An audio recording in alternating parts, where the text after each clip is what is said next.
Michael Fallon's weasel words threatening Boeing about mod contracts report, 28 September, following the trade tariffs being placed on Bombardier aircraft report, 26 September are pathetic.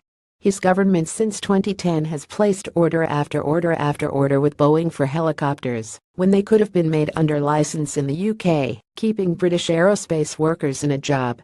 His incompetent government scrapped £4 billion worth of BAE Nimrod submarine hunters in 2010.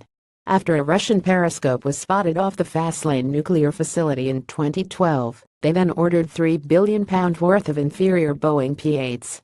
This deal has no substantial UK offset, doesn't use Uxorst arms, and wasn't hedged against currency movements.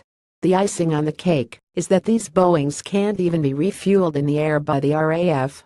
According to Unite the Union, by 2020 a quarter of the UK's defence budget will be spent in the US, mainly because it's the ideological choice of the Tories to buy off-the-shelf US kit rather than UK hardware. We are losing the ability to produce our own defense hardware. Another irony is that he threatens a trade war against the very country his government is desperate to do a trade deal with after the EU referendum.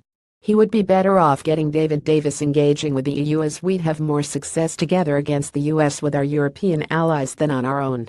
If Fallon is sincere about UK aerospace jobs, he would commit to join with France and Germany in developing a manned sixth-generation European fighter jet, order new BAE Hawks to replace ones the Red Arrows currently fly that are due to go out of service in 2018, ensure that any orders given to Boeing for helicopters are made under license in the UK and use Rolls-Royce engines and UK avionics as well.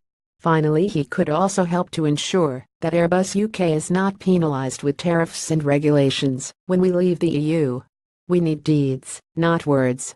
Alan Quinn, Manchester. One of the best examples to illustrate the double standards being applied regarding US criticism of the state subsidies supporting Bombardier is that of the Boeing 747. The project was originally planned as a military aircraft. The research, design, technology, construction and manufacture of prototype components was totally subsidized by the US government. On completion, all this was simply transferred to the civil production arm of Boeing and industrially manufactured and marketed as the Boeing 747 and later 8 Intercontinental Jumbo Jet. It was then bought by and freely traded to airlines across the world. Ronald Fairfax Hull. If Sir Michael Fallon actually failed to continue the Boeing mod contracts, the results after a few days would be the grounding of 3 of the armed forces' most important aerospace assets, the C-17 Globemaster III Apache and Chinook helicopters. Boeing is providing through its contracts the required logistic support to keep these aircraft and helicopters operating. It is unfortunate that David Cameron appointed a political hack with no prior military experience to the post of Defense Minister.